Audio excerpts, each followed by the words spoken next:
लोकेश शर्मा जी को स्मृति जी में बैठकर उनका सम्मान करें। पिछले दिनों आप मुख्यमंत्री जी से भी मिले थे और आपने मांग की थी कि बजट में जो पैनोरामा की घोषणा की जाए ताकि मिलकर जाएंगे, सबकी बात सुन के जाएंगे। तो आप प्लीज एक बार बच्चा दें ताकि मंच के ऊपर कोई व्यवधान नहीं हो। धन्यवाद। मैं निवेदन करूंगा पार्षद बोहरा जी से कि हमारे त्यागमूर्ति जी महाराज पधारे हुए आशीर्वाद देने के लिए आप इनका माल्यार्पण कर सम्मान करें। भारतीय संस्कृति में संत महा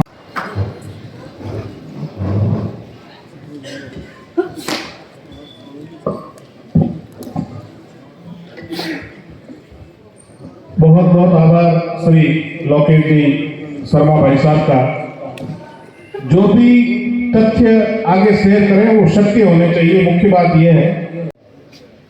सबसे पहले तो माता त्याग की पावन धरती के ऊपर हमारे भाई साहब लोकेश जी शर्मा का हृदय की गहराइयों से स्वागत है। और आज उत्साह देखने को मिल रहा है।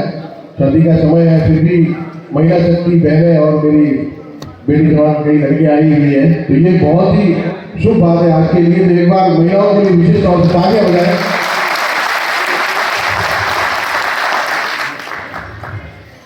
ये आज का कार्यक्रम लोकेश जी शर्मा द्वारा हम जो एक देश की समय किया गया, ये बहुत ही अधिक व्यस्त रहते हैं और व्यस्त रहना लाभ लेते हैं। और आपका लोकेश जी फरोजी में युवाओं के अंदर बहुत क्रेज है, चर्चा होती रहती है आपके बारे में गली मोहल्लों में, और होना भी लाजमी है। और आज के इस शुभ कार्यक्रम के अंदर मैं सबसे पहले धन्यवाद देना चाहूँगा जितने भी पार्षदगण, सरपंचगण, पदाधिकारी, युवा साथी, महिला शक्ति और सभी लोग जो आए उनके लिए बहुत बहुत धन्यवाद, आभार आपका कि आप यहाँ पधारे। और आज के इस कार्यक्रम के अंदर एक छोटी सी बात कहना चाहूँगा कि अभी सरकार के 4 वर्ष पूर्ण हो चुके हैं और हमारे पर्व आदरणीय अशोक जी गहलोत साहब जो अभी तक के राजस्थान के सर्वश्रेष्ठ मुख्यमंत्री गिने जाते हैं। और कोई अधिपति नहीं होगी, कोई बड़ी बात नहीं होगी कि अगर मैं ये कहूँ कि वो हिंदुस्तान के सर्वश्रेष्ठ मुख्यमंत्री है। जो कोरोना काल के अंदर उनका जो मैनेजमेंट था, एक मतलब आप सोच नहीं सकते। आप जो बाहर स्टेट के जो लोग फरोजी के लोग हैं जो बाहर रहते हैं, वो जिनसे मेरा फोन के ऊपर संपर्क होता था या कोरोना के पश्चात उनका फरोजी आना हुआ तो बड़ी पीड़ा व्यक्त करते थे कि कोलकाता के अंदर ये स्थिति है, मुंबई के अंदर ये स्थिति है, एमपी के अंदर ये स्थिति है। लेकिन अशोक जी गहलोत साहब का शानदार प्रबंधन, अद्भुत प्रबंधन की वजह से हमारे भारत के प्रधानमंत्री जी ने भी हमारे अशोक जी गहलोत साहब का खूब नाम किया और उन्होंने अशोक जी गहलोत साहब का उस प्रबंधन को लेके विशेष तौर से धन्यवाद दिया और उनकी खूब तारीफ की और विश्व भर में उनकी चर्चा हुई, क्योंकि ये जो बीमारी थी पूरे विश्व भर के अंदर थी। और साथ ही एक अभी मुख्यमंत्री चिरंजीवी योजना जो चल रही है, उस चिरंजीवी योजना का मैं अपना अनुभव ये बता सकता हूँ कि पूर्व में हमारे फरोजी के अंदर कई ऐसे साथी है जो फरोजी के अंदर छोटी मोटी कोई भी इस तरह की घटना होती थी, कोई बीमार पड़ गया या हॉस्पिटल हो गया, कॉमन नाम होता था हमारे 10-20 दोस्तों का, हमें कॉल आते रहते थे कि बीमार है और मदद करनी है, और हमसे जो संभव होता था मदद करते थे। चिरंजीवी योजना के पश्चात कॉल आने बंद हो गए। ये बहुत बड़ी खुशी की बात है कि एक आम आदमी, चाहे वो गरीब है चाहे वो अमीर है, अगर चिरंजीवी योजना से खाद्य सुरक्षा से जुड़े हुए जो खाद्य सुरक्षा से जुड़े हैं वो तो स्वतः ही जुड़ गए। लेकिन आप अगर परिवार का अगर बीमा कराना चाहते हो 850 रुपए में लोग मिलते हैं जो इस योजना से लाभान्वित हो चुके हैं और बात करते हैं कि हमने हमेशा बीजेपी को वोट दिया है, लेकिन हमारे घर के अंदर जब ये मुसीबत आई तो ये चिरंजीवी योजना राजस्थान के अंदर है, अन्य किसी जगह पे नहीं है। साथ ही उनकी ये जो 9 महीने का जो अनुदान मिल रहा है गायों को जो 9 महीने का अनुदान मिल रहा है, अभी 3 दिन पूर्व ही मेरा जन्मदिन था तो मैं गौशाला में गया था लापसी खिलाने के लिए। मेरे कुछ छोटे भाई ने वहाँ पे लापसी खिलाई थी, मैं उनके साथ गया था तो मैंने उनसे चर्चा की। मैंने कहा 9 महीने का अनुदान मिल रहा है, 12 महीने हो जाए तो ठीक है, प्रयास करेंगे। बोला 12 महीने की जरूरत ही नहीं है, क्योंकि 9 महीने का जो अनुदान मिल रहा है वो हमारे 1 महीने का सरप्लस होता है। मैंने कहा कैसे?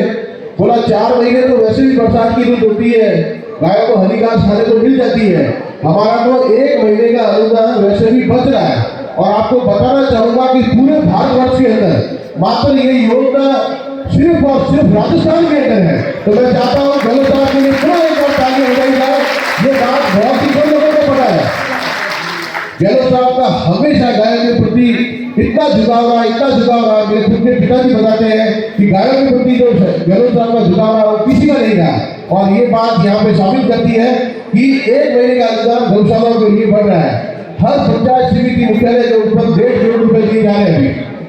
हर पंचायत, हमारे फलोदी के अंदर मलार गौशाला है, उसको मिला 1.5 करोड़ रुपए विकास के लिए, गायों के लिए। तो ये मामूली बात नहीं है।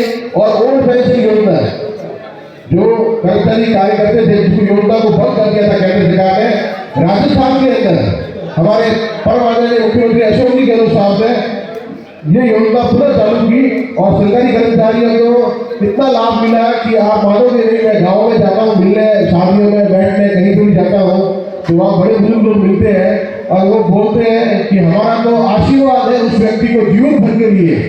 क्यों कि हमें इस बात की चिंता ही नहीं है कि हमारे बच्चे का बुढ़ापा कैसे निकलेगा। तो ये ओल्ड पेंशन योजना जो कि पेंशन योजना है उससे बड़े बुजुर्ग बड़े खुश है। और मुझे तो आए हुए अभी 4 साल हुए राजनीति के अंदर। आपको पता है चुनाव हार गया था, लेकिन चुनाव हारने का गम मुझे कहीं पर भी महसूस नहीं हुआ। मुझे सेवा करने का पूरा कार्य किया और फलोदी के अंदर 39 नई ग्राम पंचायतें बनी जो पूरे राजस्थान में सर्वाधिक है। 39 नई ग्राम पंचायतें जो राजस्थान में सर्वाधिक है। साथ ही हर ग्राम पंचायत मुख्यालय से नई स्कूल खुल गई है। अभी मैं पिछले सप्ताह ही बाबा का दौरा लोड़ा में गया था, जो के पास है गंडियाली में। वहाँ पे स्कूल जो 5वीं से 8वीं तक हुई, तो 5वीं तक की स्कूल के अंदर मात्र नामांकन था 22, सिर्फ 22 नामांकन था। और जब मैं उसी पहुंचा गया तब मुझे बताया गया कि जो नामांकन बढ़कर 211 हो गया। अब बताओ कि इससे अच्छा क्या कार्य हो सकता है। मैं तो ईमानदारी से बताऊँ, कई बार दिन में, कभी रात में, कभी परेशान हो जाता हूँ मानसिक रूप से किसी भी चीज को लेके हो जाता है। कभी आदमी इरिटेट परेशान हो जाता है तो मैं बैठे बैठे सोचता हूँ क्या एक विधानसभा जो है इसको मुझे इतना तो समझ हुआ है। मतलब अशोक जी गहलोत साहब को कितने वर्ष हो गए सेवा करते हुए। मेरा जन्म 1970 से 1977 में हुआ है और हमेशा दुआ उनके साथ रहेगी। और मुझे विश्वास है, पूर्ण विश्वास है कि आने वाले समय के अंदर गहलोत साहब के नाम से सरकार पुनः बनेगी और राजस्थान के मुख्यमंत्री अशोक जी गहलोत साहब बनेंगे। और मोहनलाल जी सिसोदिया का जो 17 साल 5 महीने का जो रिकॉर्ड है वो हमारे परम आदरणीय जोधपुर के लाल में अशोक जी गहलोत साहब तोड़ेंगे। हो सकता है राजस्थान के अंदर कई विधानसभाओं के अंदर मेरे जैसे व्यक्ति जो प्रतिनिधित्व करते हैं, एमएलए कैंडिडेट हो, कोई मंत्री है, कोई एमएलए है, उनसे कोई नाराज हो सकता है, उनसे कुछ गलती हो सकती है, उनसे कोई नाराजगी वगैरह कुछ भी हो सकता है। लेकिन मैं चैलेंज के साथ कह सकता हूँ कि कांग्रेस तो कांग्रेस, भाजपा के लोग भी है ना, अशोक जी गहलोत साहब की योजनाओं से नाराज नहीं है। उस आदमी का मान और सम्मान मैंने मुंबई के अंदर देखा है। मुंबई के अंदर बैठे हुए लोग बोलते हैं कि यार गहलोत साहब जैसा मुख्यमंत्री हमने तो आज तक सुना नहीं, देखा नहीं है। तो ऐसा व्यक्ति होना ये अपने आप में बड़ी बात है। और सही बात ये कहूँ कि कहीं न कहीं भगवान का अंश मैं देखता हूँ उसके अंदर, उस व्यक्ति के अंदर, जो आदमी सुबह अर्ली मॉर्निंग लगता है, रात लेट नाइट से काम करता है। और ये सच्चाई है कि गहलोत साहब दिन में 18 घंटे सच में काम करते हैं और ये सच्चाई है। दूसरे कोरोना के अंदर आप लोगों को पता है कि नहीं है, लेकिन मैं खुद और इस सभागार में उपस्थित मेरे युवा साथियों, मेरे बुजुर्गों, माताओं और बहनों, यहाँ आने से पहले मैं माँ लटियाल के दर्शन कर आया और सभी की खुशहाली की कामना के साथ साथ इस प्रदेश में कांग्रेस की सरकार की वापसी हो, ये प्रार्थना भी आज मैंने रखा। आज स्वामी विवेकानंद जी का जन्मदिवस है, जयंती है, जिसे हम राष्ट्रीय युवा दिवस के रूप में मनाते हैं। तो सभी युवाओं को राष्ट्रीय युवा दिवस की बहुत बहुत शुभकामनाएं और बधाई। देखिए, वैसे आज का ये जो कार्यक्रम है, ये नववर्ष के उपलक्ष्य में नववर्ष स्नेह मिलन और युवा संवाद कार्यक्रम के तहत मेरे सभी युवा साथियों ने रखा। और जब भी फलोदी से कोई जयपुर आता, मेरा साथी हर बार मुझे ये कहता कि एक बार आप माँ गठियाल के दर्शन के लिए फलोदी जरूर पधारें और हम सबसे मिलें। तो आज मैं बड़ा सौभाग्यशाली और गौरवान्वित महसूस कर रहा हूँ कि आप सभी के दर्शन कर पा रहा हूँ माँ गठियाल के साथ। विशेष रूप से मैं मेरे युवा साथियों को आज की बात कहना चाहता हूँ। हमारी बहनें बैठी हैं, हमारे साथी बैठे हैं, कि हम लगातार देखते आ रहे हैं कि डिजिटल प्लेटफॉर्म्स जिन्हें कि हम सामान्य भाषा में सोशल मीडिया भी कहते हैं, उसका उपयोग इस देश में बहुत तेजी से बढ़ता चला गया और बढ़ता जा रहा है। उसका उपयोग करके इस देश में ऐसे ऐसे लोगों ने सत्ता हासिल कर ली जिन्होंने सिर्फ झूठ और झूठ का सहारा लिया, और उसका उपयोग करके इस देश में एक और उदाहरण बने केजरीवाल जी। उन्होंने भी डिजिटल मीडिया और सोशल मीडिया का उपयोग करके दिल्ली में सत्ता हासिल की। अब आवश्यकता इस बात की है कि जिस रूप में प्रदेश के माननीय मुख्यमंत्री अशोक गहलोत जी लगातार आम जन के हितों के लिए काम कर रहे हैं, जन कल्याणकारी योजनाओं को लागू कर रहे हैं, उन्हें अगर आम जनता तक पहुंचाने की जिम्मेदारी है तो आपकी और हमारी है। और उसके लिए हम सोशल मीडिया का बेहतरीन उपयोग कर सकते हैं। सोशल मीडिया के साथ साथ हमें खुद को भी उनके बीच में पहुंचना होगा, क्योंकि सिर्फ सोशल मीडिया पर्याप्त नहीं है। सोशल मीडिया से हम लोगों के बीच पहुंचते हैं, बहुत भारी संख्या में वहां लोग हमारे से कनेक्ट होते हैं, हमसे जुड़ते हैं।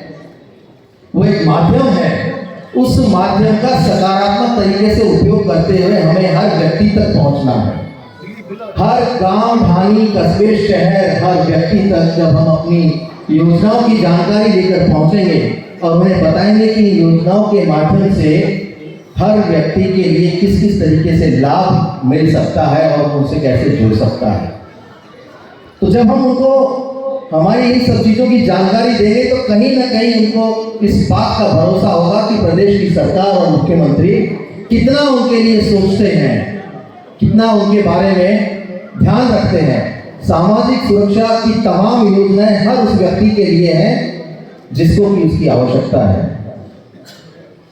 आज आप इतनी संख्या में यहाँ उपस्थित हैं, मैं मेरे युवा साथियों से कहना चाहता हूं कि आप सभी तो इन प्लेटफॉर्म्स का उपयोग कर ही रहे हैं, लेकिन जो लोग नहीं कर रहे हैं उन्हें भी आप लोग ट्रेन करें, उन्हें ट्रेनिंग दें, उन्हें जानकारी दें कि इन माध्यमों का उपयोग करके किस तरीके से हम बाकी लोगों के साथ कनेक्ट कर सकते हैं।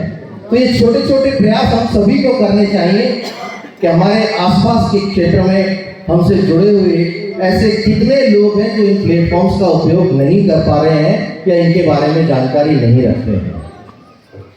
देखिए, ये सोशल मीडिया जिसे हम बार बार उपयोग में ले रहे हैं, जिस शब्द का हम बार बार उच्चारण कर रहे हैं, सही मायने में कहा जाए तो ये दुधारी तलवार है। इसमें सकारात्मकता के साथ साथ नकारात्मकता भी पाई जाती है। अगर किसी व्यक्ति को इसके माध्यम से कहते हैं कि पब्लिसिटी मिलती है, तो उसी व्यक्ति को इसके माध्यम से बहुत भारी नुकसान भी हो सकता है। तो हम सब लोगों को ये ध्यान में रखना चाहिए कि इसका उपयोग किस तरीके से किया जाए। हम ये तो जानते हैं कि एक व्यक्ति की फोटो खींची और उस फोटो को हमने अपने फेसबुक पे, ट्विटर पे अपलोड कर दी, उतना हम लोगों को पता होता है। या फिर कहीं से कोई कंटेंट अच्छा लगता है हमें तो हम उसे कॉपी करते हैं, पेस्ट कर देते हैं और उसको आगे के लिए पोस्ट कर देते हैं। तो ये पर्याप्त नहीं है। पर्याप्त तब होगा जब हम स्वयं अपनी भाषा में अपने विचारों को वहां प्रकट करना शुरू करेंगे, अपने जो अनुभव हैं उनको वहां शेयर करना शुरू करेंगे और सकारात्मक तरीके से अपने सरकार की योजनाओं को आम जनता तक पहुंचाना शुरू करेंगे। तब जाकर हम कहीं इस सोशल मीडिया और डिजिटल प्लेटफॉर्म का सदुपयोग कर पाएंगे। एक और बात मैं जो कहना चाहता हूँ, जैसे कि मैंने पहले कहा कि इसका नकारात्मक तरीके से भी उपयोग लिया जाता है, तो मेरी आप सभी से ये रिक्वेस्ट है कि हमारा कोई भी साथी जो इन प्लेटफॉर्म्स का उपयोग करता है वो किसी भी व्यक्ति के लिए जो हमारी पार्टी का है, हमारे संगठन का है, चाहे वो हमारे प्रदेश का नेता है, स्थानीय नेता है या राष्ट्रीय नेता है, उसकी बुराई कोई कभी नहीं करेगा। पहले ये प्रण लेंगे, क्योंकि जब हम स्वयं हमारे प्लेटफॉर्म पे अपने ही किसी संगठन के व्यक्ति के बारे में जाने और अनजाने में बुराई करना शुरू करते हैं तो मुझे लगता है कहीं ना कहीं हम अपने आप को कमजोर करते हैं। तो आज यहाँ बैठे तमाम लोग जो भी इन प्लेटफॉर्म्स का उपयोग लेते हैं वो इस बात को जरूर गांठ बांध लेंगे कि चाहे कुछ भी हो, हम अपने किसी भी व्यक्ति की बुराई इन प्लेटफॉर्म्स के माध्यम से नहीं करेंगे। दूसरा कि ये प्लेटफॉर्म झूठ फैलाने का बहुत बड़ा प्लेटफॉर्म बना हुआ है। आपको ये जानकारी होगी कि भारतीय जनता पार्टी के बड़े बड़े नेताओं ने, एक तो इस प्रदेश के केंद्रीय मंत्री हैं गजेंद्र सिंह शेखावत जी, भारतीय जनता पार्टी के अध्यक्ष सतीश पूनिया जी, और वो तमाम बीजेपी के लीडर्स जो इनका मैं कहूँगा कि दुरुपयोग करते हैं। उन्होंने जब भी माननीय मुख्यमंत्री अशोक गहलोत जी सहित प्रदेश की सरकार की छवि को धूमिल करने का कुत्सित प्रयास किया, मैंने और आप सभी साथियों ने मिलकर उनको ऐसा जवाब दिया कि हर बार उन्हें मुंह की खानी पड़ी। लेकिन वो जवाब कब दे पाए जब हमारे पास में तथ्य सही थे और हमारे पास में जानकारी थी। तो ये बहुत आवश्यक है कि हम जानकारी से अपडेट रहें, हमारे पास तथ्य और सत्य होना चाहिए, क्योंकि हम लोग झूठ की राजनीति नहीं करते हैं। हम ये चाहते हैं कि जो सच है, जो हमने किया है, जो हम कर रहे हैं, जो हमने निर्णय लिए हैं, जो हमने फैसले अभी तक लिए हैं, उन्हें सत्यता के साथ तथ्यों पर आम जनता के बीच ले जाया जाए, पहुंचाया जाए। क्योंकि झूठ बोलने के लिए तो बहुत सारे लोग हैं, उस झूठ का पर्दाफाश करने के लिए मुझे आप सभी के सहयोग की आवश्यकता है। और मैं उम्मीद करता हूं कि लगातार आप मुझे सहयोग प्रदान करते रहेंगे और इन प्लेटफॉर्म्स को और मजबूत करेंगे, ताकि यहाँ कोई भी कम से कम इस प्रदेश में मुख्यमंत्री जी और सरकार की छवि को धूमिल करने का कोई भी षड्यंत्र नहीं कर पाए। वो तभी संभव होगा जब आप सब लोग इनका सही रूप में उपयोग करना समझेंगे और सीखेंगे। आज मैं ये कहना चाहता हूँ कि वर्ष 2023 शुरू हो चुका है और हम सब जानते हैं ये चुनावी वर्ष है। इस चुनावी वर्ष में बहुत तरह के झूठ हम लोगों के बीच में परोसे जाएंगे। हम लोगों से मिलकर तरह तरह की बातें की जाएंगी, चाहे वो सोशल मीडिया के माध्यम से कही जाए या हमें व्यक्तिगत रूप से कही जाए। उस हर बात का जवाब हमें देना है जो हमें पता है कि ये झूठ है, ये गलत है। जब तक हम स्वयं उनका जवाब देना शुरू नहीं करेंगे तब तक वो झूठ सच मान लिया जाएगा। जब भी कोई व्यक्ति झूठ बोलना शुरू करता है और उसे रोका ना जाए, टोका ना जाए, तो वो झूठ सच के रूप में माना जाने लगता है।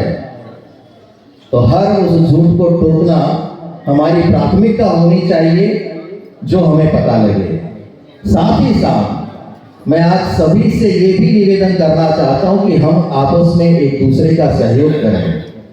सोशल मीडिया पर एक्टिव बहुत सारे मेरे ऐसे साथी हैं, जब भी वो कोई चीज़ वहाँ अपलोड करते हैं, वहाँ कोई कंटेंट डालते हैं, कोई सामग्री वहाँ पर लिखते हैं या कोई फोटो वहाँ अपलोड करते हैं योजनाओं से संबंधित या कोई भी जानकारी शेयर करते हैं, तो हमारे ही आसपास के साथी उसे समर्थन नहीं देते। ये बहुत आवश्यक है कि एकजुटता के साथ उसके उस कंटेंट को, उसके उस पोस्ट को जो जनहित में की गई है या किसी जानकारी को शेयर करने के लिए की गई है या संगठन की गतिविधियों के बारे में की गई है, सभी मिलजुल कर उसका समर्थन करें और उसे आगे बढ़ाने का प्रयास करें। क्योंकि ये वर्चुअल वर्ल्ड है, जिसे हम कहते हैं आभासी दुनिया। हर व्यक्ति वर्चुअल वर्ल्ड में अपने साथ बहुत सारे लोगों को, दोस्तों को जोड़कर रखता है। उसके पास संख्या होती है, किसी के पास कहता है कि मेरे फेसबुक पर 5000 फ्रेंड हैं, 7000 फॉलोअर्स हैं, 10,000 मेरे फ्रेंड्स हैं, लेकिन वो सिर्फ और सिर्फ वर्चुअल वर्ल्ड है, आभासी दुनिया है। हम सब तभी कामयाब हो पाएंगे जब उस वर्चुअल वर्ल्ड को एक्चुअल वर्ल्ड में कन्वर्ट करेंगे। उस आभासी दुनिया को वास्तविक दुनिया में जब तक हम कन्वर्ट नहीं करेंगे तब तक हम सफल नहीं होंगे। उसके लिए आवश्यक है कि वर्चुअल वर्ल्ड का उपयोग लेते हुए उस माध्यम का उपयोग लेते हुए हम आपस में एक दूसरे से मिलना शुरू करें, संवाद करना शुरू करें। जैसे आज अभी इस टाउन हॉल में आप सभी एकत्रित हुए हैं, ऐसे ही हर 7 दिन में, 15 दिन में, महीने भर में जब जहां जिसका जो अवसर मिले वो अपने उन प्लेटफॉर्म्स के साथियों को स्थानीय स्तर पर एकत्रित करके चर्चा करने का काम करे। तो उसको स्वयं को भी पता लगेगा कि जहां मैं ये कहता हूं कि 1000 मेरे फ्रेंड्स हैं, 5000 मेरे फॉलोअर्स हैं, जब मैं वास्तविक रूप में उनसे मिलना चाहता हूं, बुलाना चाहता हूं, तो कितने लोग मेरे साथ में आ पाते हैं, कितने लोग वहां उपस्थित हो पाते हैं। लेकिन ये मान के चलिए कि अगर आपके 2000 मित्र हैं उसमें और 20 भी उस वक्त आपके साथ वहां वास्तविक रूप में आते हैं, तो ये आपकी बहुत बड़ी उपलब्धि है। और उन 20 लोगों के साथ जो आपका संपर्क बनेगा वो और प्रगाढ़ होता चला जाएगा। तो उस प्रगाढ़ता के लिए, उस संपर्क को मजबूती देने के लिए इस आभासी दुनिया को वास्तविक दुनिया में बदलना अति आवश्यक है। और सबको ये जानकारी रखनी चाहिए कि जब जब भी इन प्लेटफॉर्म्स का सकारात्मक तरीके से सही दिशा में सदुपयोग किया गया है, तब तक उसका बहुत बड़ा फायदा मिला है। हम यही चाहते हैं कि यहाँ बैठे हर व्यक्ति को इन प्लेटफॉर्म्स का उपयोग सीखना चाहिए, आना चाहिए, और जो लोग कर रहे हैं उनको और लोगों को भी बताना चाहिए। आज इस प्रांगण में, इस सभागार में बैठे सभी ऐसी योजनाएं जो इस देश में ही नहीं, इस देश के किसी राज्य सहित, मैं तो कहता हूं कि पूरे देश के किसी भी मुख्यमंत्री ने आज तक नहीं चलाई होगी, जो इस प्रदेश के मुख्यमंत्री ने हम सबके लिए चलाई है और प्रदेशवासियों के लिए चलाई है। मैं बार बार योजनाओं का नाम नहीं लूंगा क्योंकि आप सभी योजनाओं से अवगत हैं कि कौन कौन सी योजनाएं जनहित के लिए चल रही हैं, आम जन का लाभ उनको कैसे मिलेगा। मैं आज यहाँ ये बताना चाहता हूँ कि उन योजनाओं को जब तक हम आम जनता तक घर घर नहीं पहुंचाएंगे, चाहे वो वहां उस योजना का लाभ लेने वाला हो या नहीं हो, हमें उसको जानकारी देनी बहुत आवश्यक है। जानकारी देने के अभी तक जितने माध्यम उपयोग लिए जाते हैं उनमें आपको पता है कि अखबार के माध्यम से विज्ञापन दिए जाते हैं, टीवी के माध्यम से विज्ञापन दिए जाते हैं। इन दोनों ही माध्यमों से बढ़कर अभी जो एक माध्यम चल रहा है वो सोशल मीडिया और डिजिटल प्लेटफॉर्म्स, उनका भी उपयोग लेते हुए हमें इन योजनाओं को आम जनता तक पहुंचाने का प्रण लेना चाहिए, ताकि हर उस पात्र व्यक्ति को इन योजनाओं का लाभ मिल सके जिनके लिए ये योजनाएं बनाई गई हैं, और उसे ये महसूस हो कि मेरे लिए प्रदेश की सरकार ने, मुख्यमंत्री ने कितना सोचा हुआ है। मेरी सुरक्षा, मेरा स्वास्थ्य, मेरी पढ़ाई, और अगर मैं वृद्ध हूँ तो मेरी पेंशन का इंतजाम भी माननीय मुख्यमंत्री जी और अशोक गहलोत की सरकार ने प्रदेश में मेरे लिए किया हुआ है। आज हम सभी इस बात को भली भांति जानते हैं कि ये जन कल्याणकारी योजनाएं माइलस्टोन है इस प्रदेश के लिए, और जैसा कि पिछली 2 बार मुख्यमंत्री जी की सरकार इस प्रदेश में रही और हर बार एक से एक बढ़कर काम किए गए, लेकिन कहीं ना कहीं हम लोगों की कमजोरी रही, कमी रही कि हम आम व्यक्ति तक इन चीज़ों का, इन योजनाओं का प्रचार प्रसार नहीं कर पाए। अब हमारी जिम्मेदारी बन जाती है कि 4 सालों में जो भी काम किए गए हैं, जो फैसले लिए गए हैं, जो निर्णय लिए गए हैं, जो उपलब्धियां इस सरकार की हैं और जो कामकाज किए जा रहे हैं, उन्हें हर व्यक्ति तक पहुंचाने के लिए आज से ही हम शुरुआत करेंगे। तब जाकर हम अगले चुनावों में विजय हासिल कर पाएंगे, क्योंकि ये पूरा का पूरा चुनावी वर्ष है। हमारे बीच में बहुत तरह के लोग आएंगे और तरह तरह की बातें करेंगे।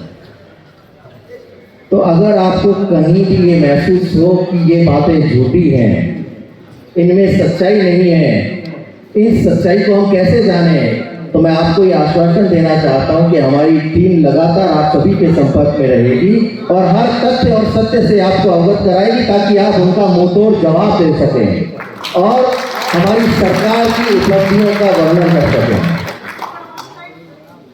सभी यहाँ उपस्थित हमारे साथियों को 2-3 चीजें और कहना चाहते हैं। हम एकत्रित होते हैं, बात सुनते हैं। सर आवाज़ है कांग्रेस पार्टी के सोशल गुरु माने जाते हैं मीडिया के और मुख्यमंत्री के। देखिए, नववर्ष के उपलक्ष्य में हमारे युवा साथियों ने नववर्ष नई मिलन और एक संवाद कार्यक्रम के लिए मुझे रिक्वेस्ट किया। और ये सिर्फ यहाँ फलौदी ही नहीं, मैं परसों जोधपुर था, कल मैं जैसलमेर था और आज मैं फलौदी आया हूँ।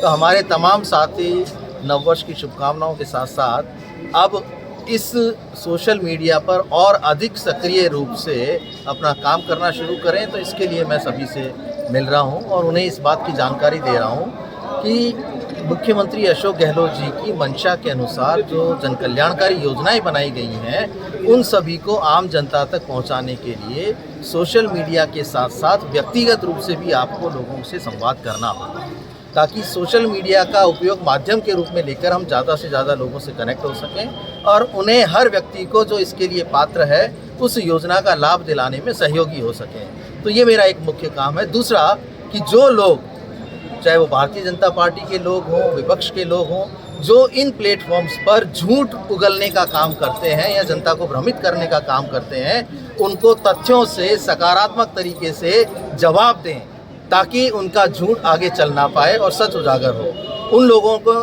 सिर्फ और सिर्फ उनके कार्यकर्ताओं को झूठ की ट्रेनिंग दी है और वो झूठ तब तक झूठ रहता है जब तक इससे टोका ना जाए, रोका ना जाए। तो मैं अपने सभी साथियों को ये आग्रह करता हूँ कि हर उस झूठ को रोकने का प्रयास करें जो इनके द्वारा गलत तरीके से यहाँ प्रस्तुत किया जा रहा है या पेश किया जा रहा है। तो मैं उनको लगातार इस बात के लिए कह रहा हूँ कि हमारी एक जो रिसर्च टीम है वो तैयार हो रही है, जो आपके संपर्क में रहेगी और हर झूठ का जो आपको तथ्य चाहिए होगा वो हम आपको उपलब्ध कराएंगे, ताकि आप सही समय पर सही जवाब दे सकें।